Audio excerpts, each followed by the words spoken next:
Hey guys, hi. Good to see you again. Sorry, it took a bit longer than I said, for the simple reason that the internet was a bit dodgy for a little bit. But anyway, I'm back now, and as promised, I'm going to read to you from one of my upcoming books. And before I do that, I have to tell you a bit about this because it's not just any old book. So it is part of a series, and that series is a romance series. It's called the MILF Diaries. Okay, it doesn't mean that they're like old mamas having sex with barely legal boys. Just want to put that out here up front. It's a bit more it's a bit more serious than that. No, seriously, it's about women like round about my age, like, from mid 30s till mid 50s, somewhere around there, which you could do like, some have children, some have not. But so anyway, it's like a MILF Cougar kind of theme. Um, just denoting the age gap, and the men are definitely grown men. So, anyway, they might be younger, but they're not like teenies or just, you know, like really, really extremely young, that kind of thing. Um, so, what I love about this series is that it has, you can read the stories as standalones, but at the same time, they also always have the common characters in there. So there's like this red ribbon going through all those books, and that's quite wonderful. Um, and I love kind of bringing the characters from the previous books or from the books that are going to come up later in the series, kind of bring them in as well. So at the moment, I'm actually writing three books at once. The first one, Izzy, is already out, is published. You can get it as an ebook, and you can also get it on Amazon as print. And some writing on the second book, on the fourth, and the fifth. Um, the third book is coming as well. It's a bit kind of roundabout, but still is. I'm having fun doing this. So it kind of happened that way, as I said earlier, with the oracle guidance. Follow your divine guidance. That's what I've done. So the third book is coming a bit late. It's going to be started a bit later. But anyway, and the one that I actually want to talk to you about is the fifth book, which is a Christmas special. And judging from my past, I always write Christmas stories in the summer. I've had two Christmas books already, which are A New Family for Christmas and Christmas in Montana. And I've both written them in the summer. So um, so it's absolutely, that's a normal thing for me, which is why I said, this is Christmas in July now. I'm introducing you to that Christmas special story of the MILF Diaries. Okay, so I'm going to read the first chapter to you. Mind you, it's not yet edited, so I might kind of stumble a couple of times over the words or something, if I've done a typo, or didn't catch on, where I have to rephrase something or whatever. But still, I wanted to share that with you because I'm so excited about it. And it's called Calendar Boys because there are 12 men who have, who are modeling for calendars, and for a calendar, for a charity calendar. And no, not sorry, not a charity calendar. That they're kind of, they're promoting the U.S. military. So that's what it's for. There are also 12 women who do that, but they've kind of been there already. They've had their shoot, and now they're changing over at the location And the men are going to have their shoot after Christmas, and but they decided to go in early and have Christmas all together, and just have a blast about it. And on the way, they meet this young lady, which is called Holly, and I love putting. I actually started this before all this Black Lives Matter movement started, but I really, I'm somebody, I love diversity and I love seeing different people. I find that so interesting, when you sit somewhere, it's not all the same crowd walking past you, but everybody looks different. And I love to sit there and just, sip a coffee and make up life stories for people that just walk past, and I just think something up, some totally random story. It's very amusing. And I've decided to actually write a story about 12 men who are all of different ethnic backgrounds, but they're all in the US military. And also the leading lady, Holly, she is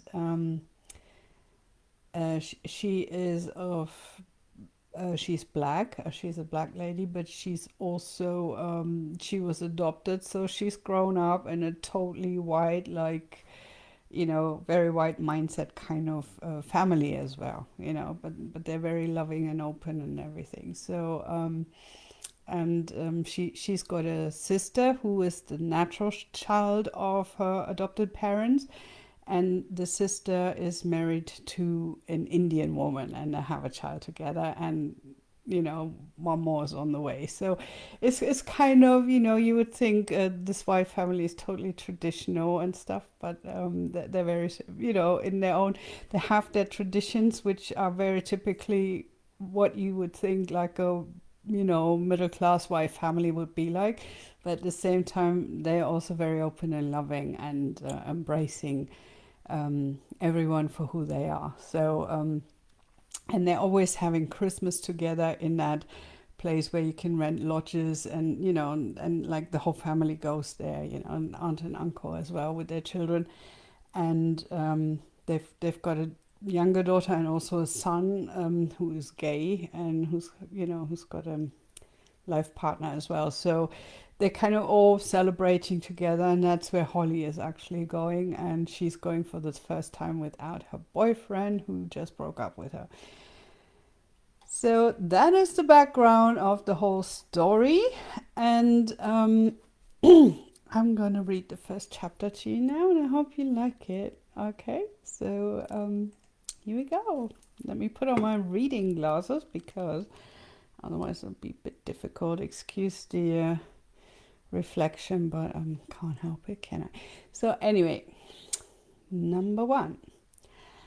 Holly sang along to the Christmas songs that played loudly from the stereo of her car.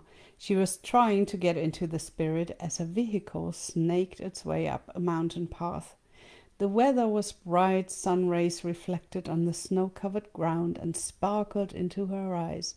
But as much as she loved to see the beauty of it all, she was still tense, angry, and so deeply hurt. Chris wasn't coming. In fact, he would never come to spend Christmas with her ever again. Holly and her family loved Christmas, and Chris had been part of the yearly tradition of everyone meeting up in the mountains for the holidays for the past 3 years. And now he wasn't coming, and she had to somehow tell her family that he wasn't going to come again, ever. She remembered the ugly fight they had had and what Chris had said about her stupid family traditions, and how he hated having to waste his time each year pretending that he loved them. He had started a new job, and his new boss wanted him in town at a Christmas party for the office that included spouses and partners. Holly had told Chris she couldn't come, and that even though she understood that he had to go, she could not bail out on her family. The fight had started there, and Chris had said a lot of ugly things to her, insulting her and her family. In the end, he had told her that he didn't feel happy with her for some time now, and that he wanted out of a stale dinosaur of a relationship. She was still the environmentalist she had been at college, and at the time he had thought that was cute. But now they were both grown up, mature adults, and it was time for her to stop being a dreamer and embrace a professional career. One that paid good money and where you wore business suits, not bikinis. Chris had insulted her to the core of her heart, and when she thought of what he had said, tears welled up in her eyes, blurring her vision. Holly stopped the car and got out. There was no one else on this mountain path, and in a fit of rage she shouted across the valley that stretched out before her, way below at the foot of the mountain. Before she got back into her car, she kicked the tire a couple of times for good measure. "Bastard, asshole, fucking piece of shit," she yelled, and was aghast at her own use of language. Usually Holly was the one who never used foul language at all. Chris did all the time. Talk about being professional. A car suddenly appeared, driving up the path from behind the last bend, and stopped right beside her. There were 4 men in the car, and the windows had been wound down. "Are you all right, miss? Has your car broken down?" the one closest to her in the passenger seat asked. My God, these 4 men were handsome, like male supermodels. Holly's jaw dropped. She stared and forgot to speak for a moment.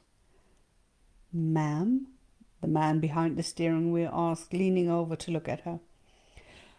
Oh no, I mean, the car is fine, I think. I hope. I just kicked it pretty hard, but I don't think that makes much of a difference. Same as with guys, you try and kick them into shape and they ignore you as if you didn't even exist. Not you, of course, I don't know you. And you're not normal. Normal men are meant. Idiots, ugly as shit idiots. Oh my God, I never swear. I swear. It's just coming out now, she rambled. The passenger door opened and the Asian man, who looked like he was a bit mixed because his eyes were a little bit rounder than most Asians, although she wasn't an expert on that either, alighted and laid his hand on her arm soothingly. He had a square, firm jaw, a shrewd look, and intelligent eyes. They could be hard as the steel of a samurai sword, but right now they were softened with concern. Since when was she psychic and knew about the expressions of strangers' eyes? Holly sucked in a sharp breath. "I'm losing my plot, aren't I?" she whispered. "I think you're just upset about a stupid dude," the Asian man said, smiling reassuringly. "How do you know he's stupid?" Holly asked in a whisper, awed. Was this man psychic? Maybe it was something to do with the mountain air, or the height, or both. Maybe that had a certain effect on people's brains, and she had just never noticed before because she had never driven up here and conversed with strangers. "Well, it's obvious. He must be stupid to upset such a beautiful lady like you. If you were mine, I'd never give you cause to do anything but smile all day and shout my name at the top of your lungs all night," he replied smoothly. Before Holly even realized what it was he had really insinuated with his statement, her pussy already clenched almost painfully. Her mouth opened, but no sound escaped her lips. She couldn't speak, but felt her cheeks turn bright red and her pupils dilate. "Man, seriously, it's not even lunchtime, you know," the man who had sat behind the Asian guy said as he opened his door and got out.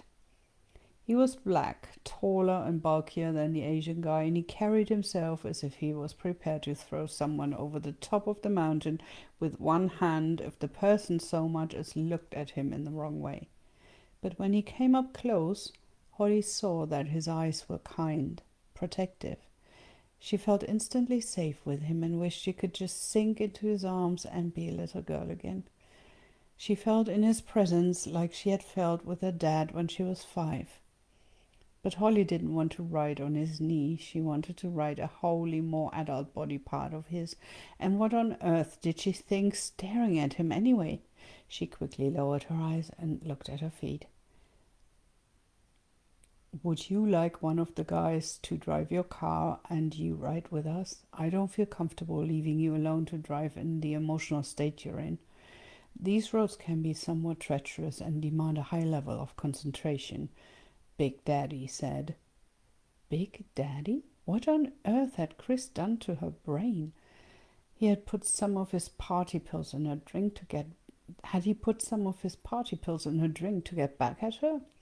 But that had been 2 days ago. She would have felt something much sooner. No, it had to be the mountain, or the man. The mountain of a man. Usually she would never consider getting into a car with strange men, but now she only nodded and said, the keys in the ignition. And with that, she marched to the back of the car and got in, scooting over to the middle and finding herself face to face with a Latino man. Hi, beautiful, he said, flashing a 100,000-watt smile at her. God, he was beautiful, and tall and strong. The man on the driver's seat now turned around to her. He looked Samoan, or generally Polynesian, Holly thought. At that moment, another car approached and stopped behind them. Hey, what's going on? A man's voice asked. Big Daddy explained to him what had happened. The new man stuck his head in the open back door and smiled at her. Holly, excuse me, there's a little moth flying around here. Should I must have let that in. Okay. Sorry, just getting it. Okay. Holly could just about stifle an exasperated groan when she looked at him. The man was of North American native heritage, and his long open black hair shimmered near blue in the sun. His features were stunning, very ethnic, with a sharp nose and high cheekbones. Precious cargo indeed, he said, smiling at her. So what's with the idiot who made you angry? Holly groaned and buried her face in her hands. Was this for real? And Santa wanted to make up Chris' stupidity for her by sending her these gorgeous hunks to drool over, or was this some cosmic joke designed to torture her? Look, but don't touch. She had no idea. That bad, huh? The newest addition to the team asked. Worse, much worse, she murmured. Excuse me, are we having a picnic here or what? I need to stretch my legs and piss, and I'm hungry and stiff and... Oh, a voice said, and Holly looked through the other back window into yet another perfect male face. Indian. The man was Indian, and of course tall and muscular went without saying. His brown skin and perfectly chiseled features were brought to shine in the sunlight. Hey, shut up, lady present, he hissed, and Holly realized that it hadn't been him who had been talking. 2 men looked into the car from the side where the native man had just sat down. One was white, blonde, and looked like the typical farmer's boy next door turned Navy SEAL war hero. The other one looked Mediterranean with a $500 haircut and designer stubble. Well, a bit more than a stubble, but not yet a beard, really.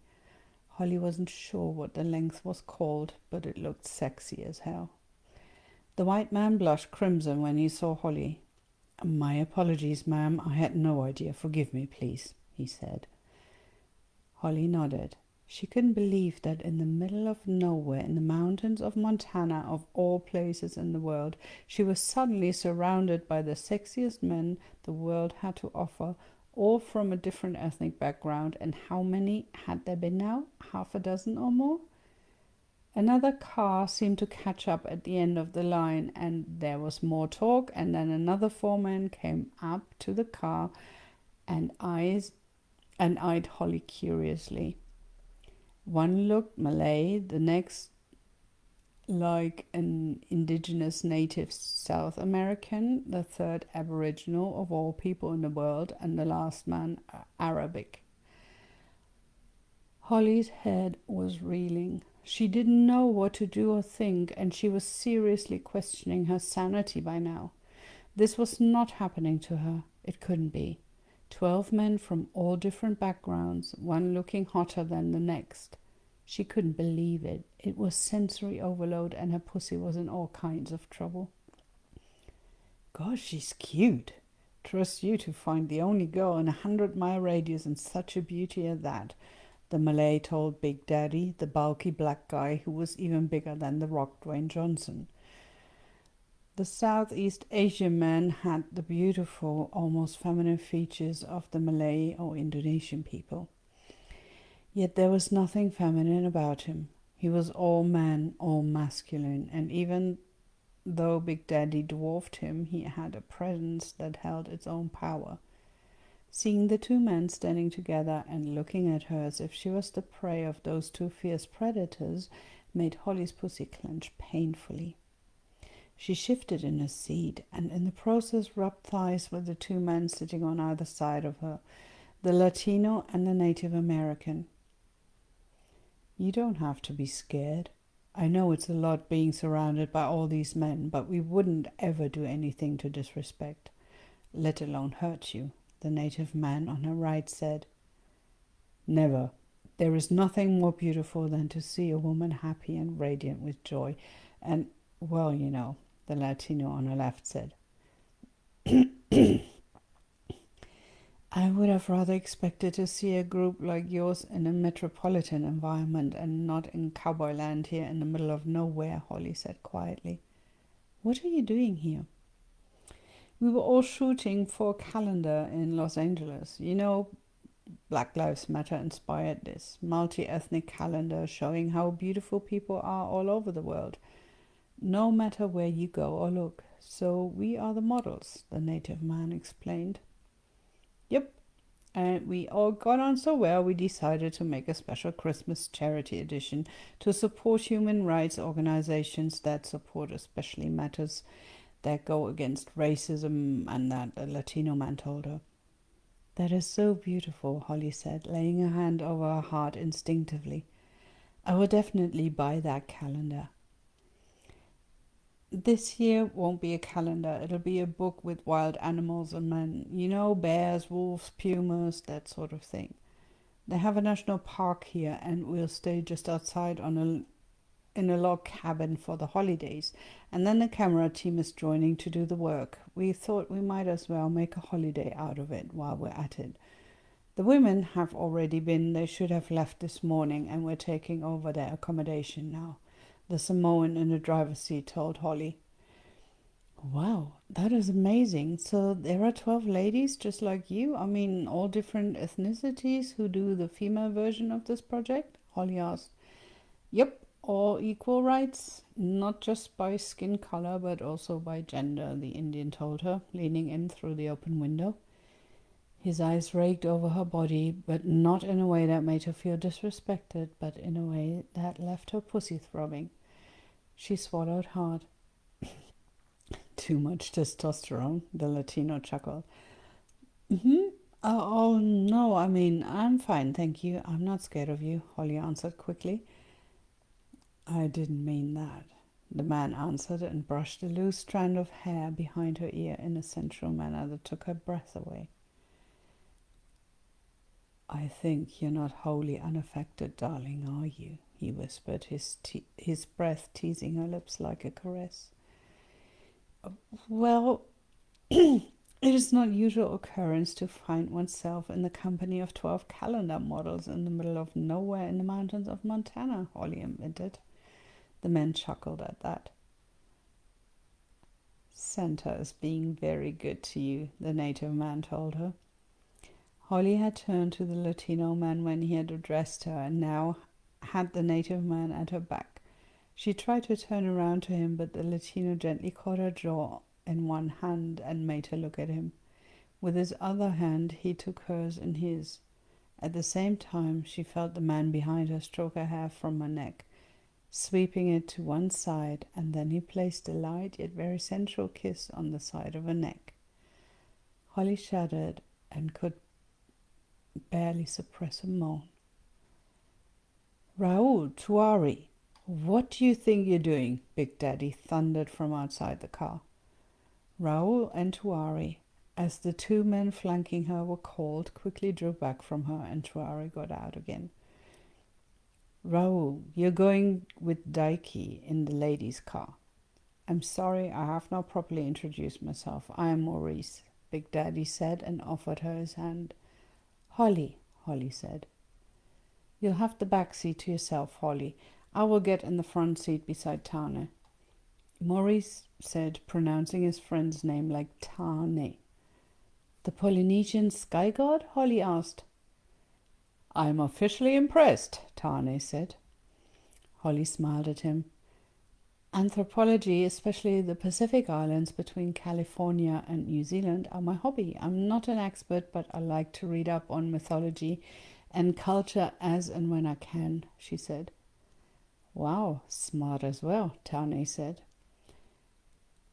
"I knew that taking one look at her," Maurice said from the front seat. Daiki came up to the car and handed Holly a handbag. "I thought you might like to have that with you," he said.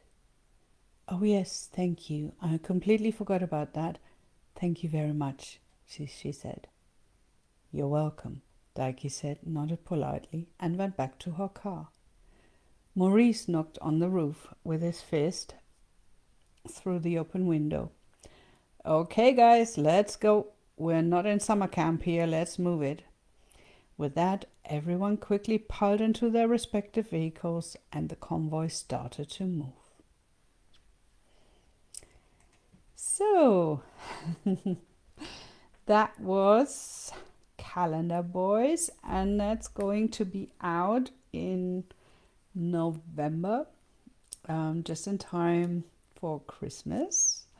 So you can really get into that beautiful holiday, mood and that spirit, and really have the most of the time previously to get into that as well. Because very often as we're so busy still doing stuff before Christmas, that actually that Christmas spirit, that feeling only catches up with us afterwards. Like when Christmas is over already, you're getting into the feeling like, "Oh, now I can slow down. Now I could have a holiday," So, read some books that get you into the mood, even though there are lots of parties and, and buying presents and whatever else is going on. And I hope it's going to be a safe time, a healthy time, that the second wave of the virus is going to be passed by then, and I'm sure that there's going to be a second wave, but but that is going to be done by then, and we can have a really, really happy, and whoever wants to, a very sexy holiday. Okay, so anyway, that was all about Christmas in July, and I'll talk to you later. See you later. Bye.